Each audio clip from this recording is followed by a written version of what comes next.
at prconnectionsradio.com, the voice of new media.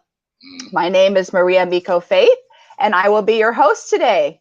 I am a writer and currently a breast cancer patient most of the time, and it's my privilege to be here with you and to introduce Joaquin. Did I say your name correctly? It's Joaquin, yes. Joaquin, excuse Sonoqui. me. Sonoqui. Sonoqui, yeah. It's a pleasure to know you. I read a little bit about your bio, and I actually downloaded and read some of your book. So great. Do you want to tell us a little bit about your business and the book? Sure. I can tell you a little bit about both. Actually, one has the reason my wife and we own a cleaning company, but the reason we did that is so I could have more time to write. I think a lot of people have different reasons for starting their own business. Our reason was we wanted more time to do what we wanted to do in life. So we had to work really hard to build something so we had more autonomy to be able to do the things that we have passions for. My wife is she's a meditation instructor, and she's now getting her yoga certification. And I love writing and teaching and doing the things I do. So it just gives us the freedom. So one kind of blends into the other. We do spend a lot of time still with our business. We're still not quite there where we can kind of detach, but it's been a blessing, that's for sure. That's fantastic. That's fantastic. Because I was going to ask you that, and you already answered that question. So yeah, that's it's great. My intuition. I'm intuitive. I could see that's going to happen a lot. Right. And then, it's great that your wife is a meditation teacher. Mm-hmm. It is. And how does that work into your business, may I ask?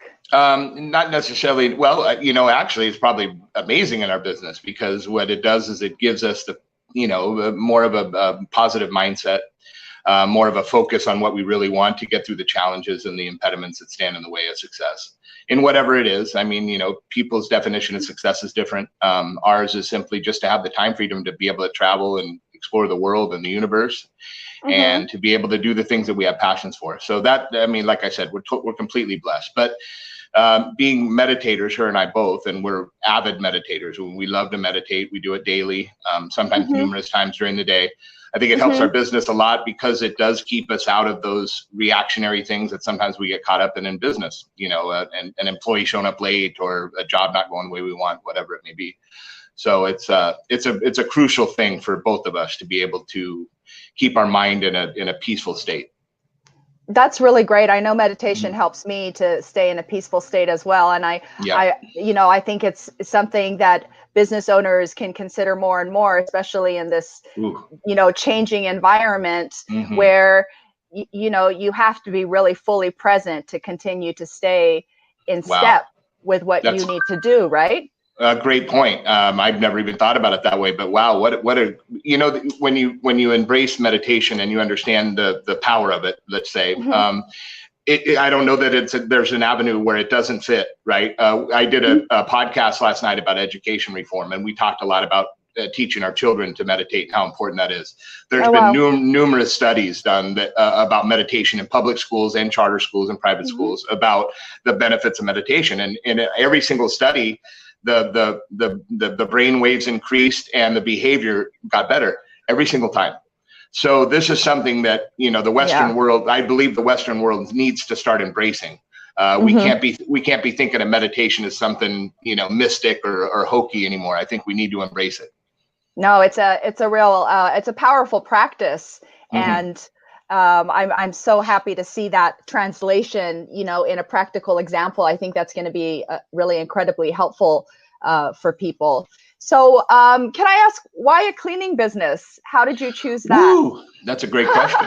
I think it kind of happened organically. I've always, I'm kind of I don't want to say I'm anal, but I like things clean and organized. I've always liked that. As an adult, as a kid, I was just as messy as any other kid. But when I had autonomy to be able to keep things clean and organized, I liked doing that. So I don't know, about 4 years ago or so, I was kind of just in between things, didn't know exactly what I wanted to do. So I thought, maybe I'll just start a cleaning company, Molly Maid type thing, where I go out and do a few accounts during the week. My wife was working in the corporate world at the time, so it seemed like a good fit. It would give me time to write and work with people the way I do. So I started that, and then, my wife and I sat down one day, and she said, I don't feel connected to the corporate world anymore. And she was in upper management, she was making good money, but she just didn't, feel like that was something she wanted to do. So I said, well, let's do this together.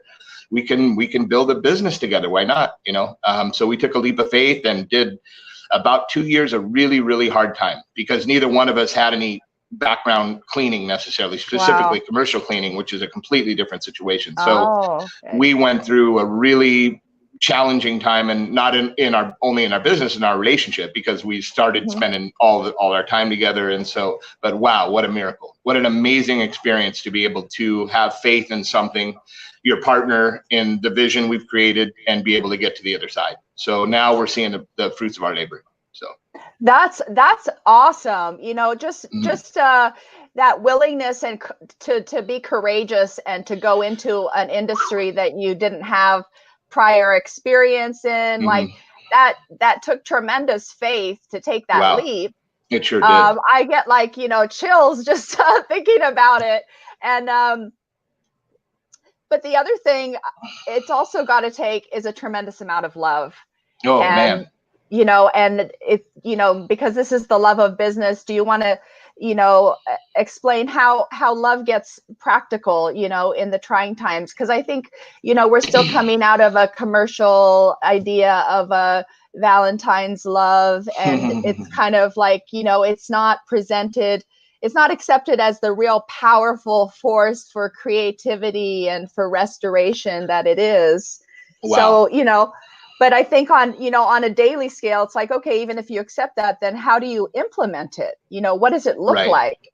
Right. And I'd probably be somebody to speak really practically about that, because I've been through it with her. And the first thing I need to say is that if you really want love in your relationship, God has to be first.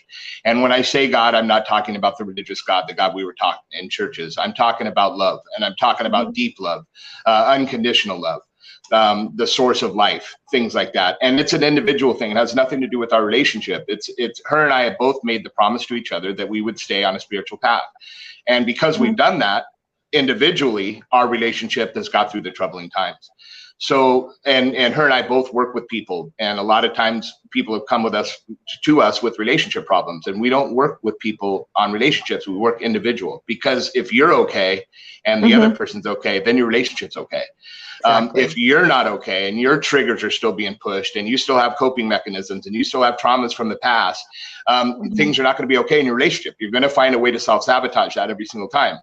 We both tried to do it to each other, so I know this experience really well. So we've made this promise to allow the Holy Spirit to lead our relationship, and that's what we've done. And what it's brought us, and I'm going to be completely honest here, has brought us something that I could in my wildest dreams never imagine with a woman in my entire life. And I think hopefully she would say the same thing about me.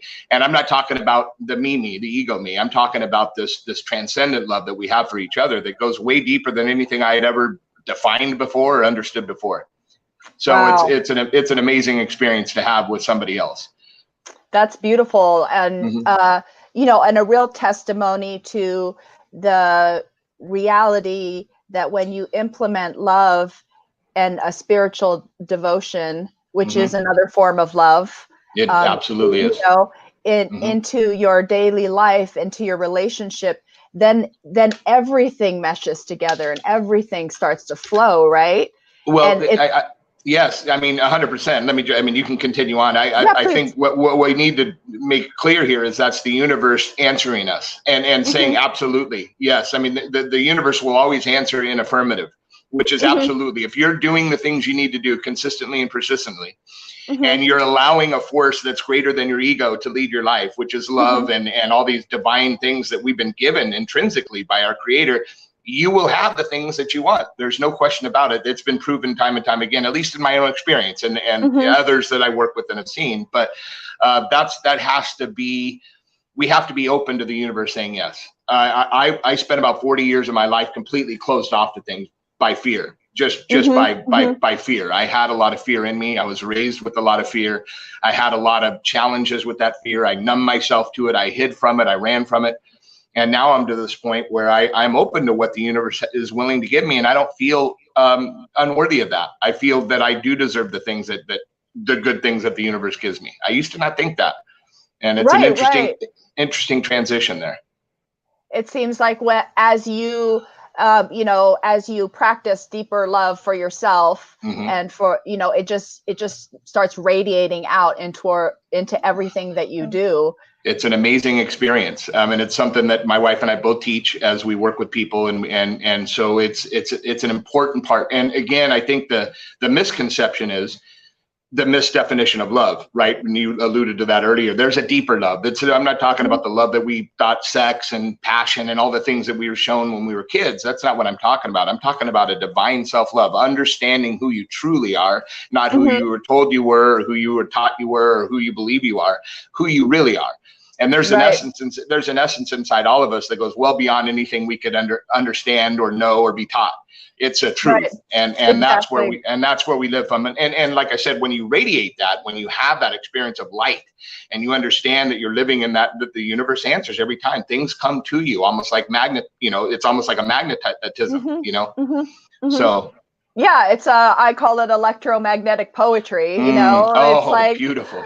It's That's just beautiful. Like a dance that when you get in that flow, and I have a background in martial arts, so and I really respect the fighters who include meditation in their training, because just shows how powerful that state of mind and heart, and that it's just that state of pure presence and acceptance with what is, so that you have the resources to, it's going to sound nerdy, but to facilitate the economy of movement that is joy. As a writer, I kind of like it. I might steal it. That's pretty good. Yeah, by all means, that's beautiful. The meditation is clearly a practice of love. It is. Can you talk a little bit about that? Well, there's no question. In fact, I've mentioned this many times on my podcast, and I've written about it. I don't believe that without meditation that I would be in a relationship with my wife. I believe that it was that important for us to both do. Now, I'll go back a little further. I've been a very expressive, outgoing, kind of a gregarious guy my whole life. I have a personality, kind of just a large personality. I'm not fearful of social situations. My wife was probably the opposite. But that didn't mean that both of our minds weren't constantly thinking and ruminating and worrying and being concerned with fear-based ideals. So when we met each other, we had both done a little bit of work. We both felt better in our lives. We both had previous marriages that we felt we healed from, and we felt better. So I think we were accepting of that. But what happened was there was still some lingering insecurities and things that we triggered on each other. So as we learned to meditate and develop this self-love, and I believe that's almost goes hand in hand. When you learn to meditate, you get so deep inside of yourself that you resonate with a space that's completely different than anything I had experienced before. And it almost stopped those ruminations and worries in my mind about the things that I would be concerned with. What is she thinking? Or does she still love me? Or am I, the insecurities and all these, it's just the weirdest thing. And especially in a relationship, because it takes energy and you want to be in alignment with that energy with somebody else. But your mind can't do that. Your mind doesn't have the capacity to do that. You can't think through a relationship. You have to be present for your partner. And through meditation, I believe we both developed a channel of being with each other in a true sense, where it's been amazing. Wow. It doesn't mean it's perfect, and it certainly doesn't mean there's not challenges. But the beautiful thing about the challenges now is, instead of being reactive to those challenges, we have a pause and then we respond to them with a solution. And there's the trick, if there is one, is to find a solution in every problem. Right. And that's part of seeing the sacredness in every situation. And, beautiful. Absolutely. And so with the love of business, and I know people who are watching this are practically minded on the business side. And you have a cleaning business, and you also have a book that you wrote, and I read some of that. So can we hear a little bit about your writing business? Yes, absolutely. And I thought about that when we're going to go on the show. I don't think of my writing as a business. I understand that I make money doing it. I'm not separating the two, but I don't, it's just a creative passion. It's something that I enjoy doing. And once I've done it, just like an artist that paints a picture, he likes to share it with people. And that's all I do. And if money comes from it and blah, blah, blah, that's great. But I don't think of it as a business. But it's an extremely connected, almost intrinsic part of me. I think, I have thoughts. And so I want to put them down on paper. And over the last 4 or 5 years, I've really enjoyed that process, that creative process of taking thoughts in my head and putting them on paper. And just, there's almost like you said, almost like a dance that goes on where you're just, you're structuring sentences and you're developing either a fictional character like Carew, or in my latest book, which is more of a self-help book, drawing on past experiences and then putting them on paper.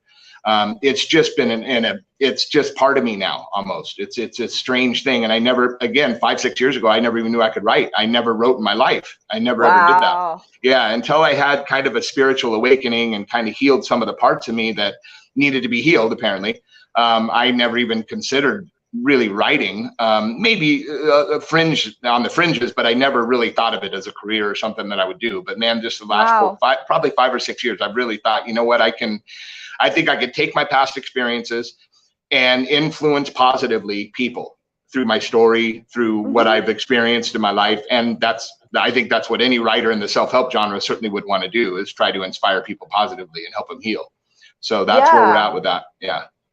Yeah, definitely. And using the fiction, I read a good portion of the story, and it reminded me of a book, not, it's completely different, but the spirit of it, it's called Fight Back with Joy. Okay. By Margaret Feinberg. And it's a breast cancer patient's book, but it had that same, I felt at the essence, right.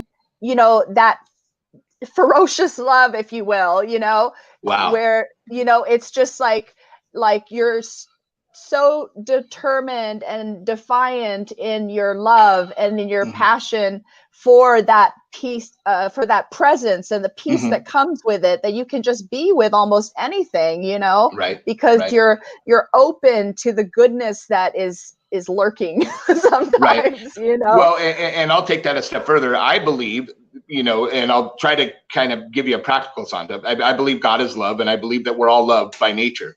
Everything else to me is an illusion. Everything else to me is something we've made up, we've thought up, we were told, we were taught, and we get programmed to believe certain things. Now, that's not to say they don't exist. I'm not saying that. In fact, that they're actual. I mean, fear is actual.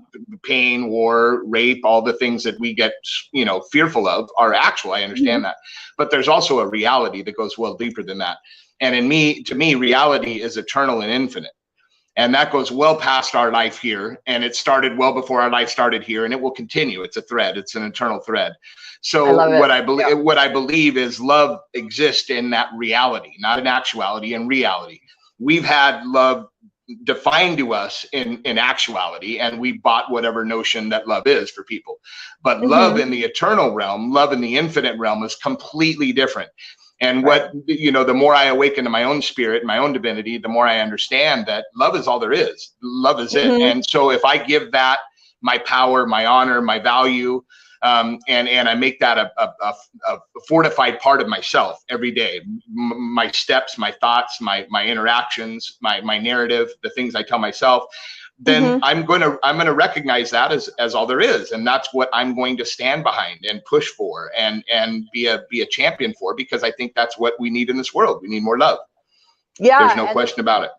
And love is amazing how the more you focus on it, it just keeps growing. Like, I practice Qigong is one of my energy practices. Beautiful. And, beautiful. And I learned to keep bringing my attention back into that, that golden ball in my lower abdomen, and just like the more I do that, right, it's like everything starts to get into a new flow, and it's just, it feels true, like I got to a point in my life where I know I needed to feel the truth, because I knew that my mind was so compromised.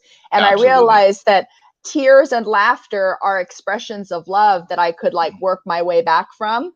Sure. And I'm kind of tangenting a little bit, I realize, but I feel like it's it's the, you know, it's that journey of love in the business that's going to change the experience for people and awaken like new perceptions and new creativity. Wow. You know, it's the power force in our life. I mean, if people can understand that and you know, if you're asking, let's say in the business sense, that's fine. In the business world, if you want more power in your business, if you want more gumption, if you want more positive action and fortitude, right, getting through challenges, whatever, love is where you turn. There's no question. Every single time, and it starts on the inside and it works its way out. It emanates. It's like ripples on a pond. You throw a pebble in a pond and it just ripples outwardly, and everything gets affected. Your clients, your customers, the people, your vendors, whoever it is that you're dealing with, will be affected by this love. It's just the way it works. It's absolutely the way it works.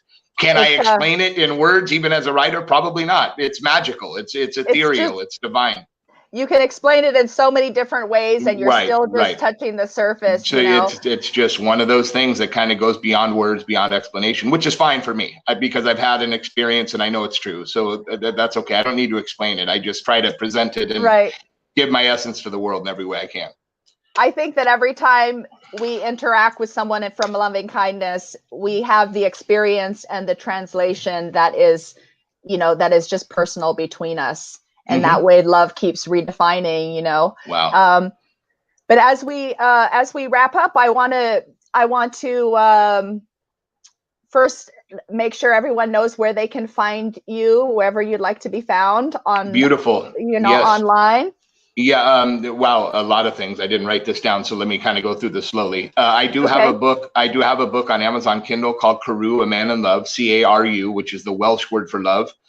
It's just, if you've read a little bit about that, I don't know if you have or haven't. Maybe, I know he may have given you a new book, which isn't released yet, but I'll be hopefully back to be able to promote that. Awesome.